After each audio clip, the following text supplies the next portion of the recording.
Hello student, আজকে আমরা অঙ্ক করবো। কোষে দেখি 1.5 এর না দেওয়ার অঙ্ক। না দেওয়ার অঙ্কটা কি বলছে দেখে নে। X square plus B x plus C equal to 0 সমীকরণের একটি বীজ অপরটির দ্বিগুণ হলে দেখায় যে 2b square is equal two 9ac। এই ম্যাথটা আজকে সলভ করবো। এটা হলো খুবই ইম্পর্টেন্ট অঙ্ক। এই ম্যাথ আজকে সলভ, ম্যাথটা সবাই পড়লে এবং সবাই দেখলে।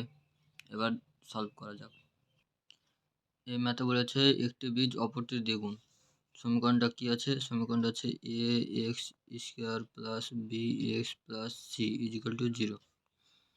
এবার ধরি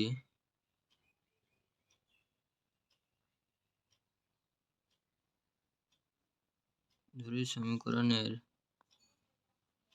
দুটি বীজ আলফা ও 2 আলফা। একটা বীজ আলফা দিলাম আর একটা বলছে এখন দ্বিগুণ মানে 2 আলফা। আর কি বলেছে যে একটি বীজ অপরটির দ্বিগুণ হলে, তার মানে alpha plus 2 alpha equal to minus B by C. এটা যোগ আকারে একবার লিখবো, একবার গুণ আকারে লিখবো। Alpha into 2 alpha equal to C by A. এটা সূত্র জানি, সূত্র অনুযায়ী এটা হলো। তো এখান থেকে হয়ে যাচ্ছে 3 alpha equal to minus B by A. তো alpha equal to minus B by 3a। এটা হলো আলফার মান। এবার আলফার মানটা এখানে বসিয়ে দেবো। এখানে হলো 2 alpha square equal to C by a, 2 into minus b by 3a तार होल स्कोर जो सी बाई ए। এখানে আলফার মানটা বসিয়ে দিলাম।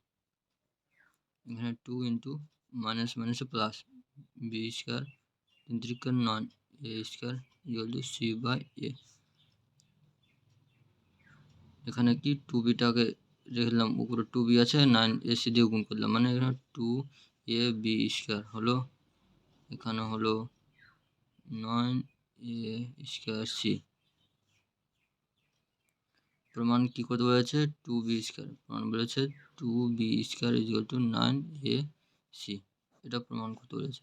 তো এটা কি করবো, ওদিকে নিয়েছিল 2b স্কোয়ার থাকলো, এটাকে ওইদিকে নিয়ে আসলো কি ভাঙা করে 9a স্কোয়ার সি বাই এ। এ কেটে গেল, 2b square equal two 9ac। এটা হলো প্রুফ, এটা হলো উত্তর।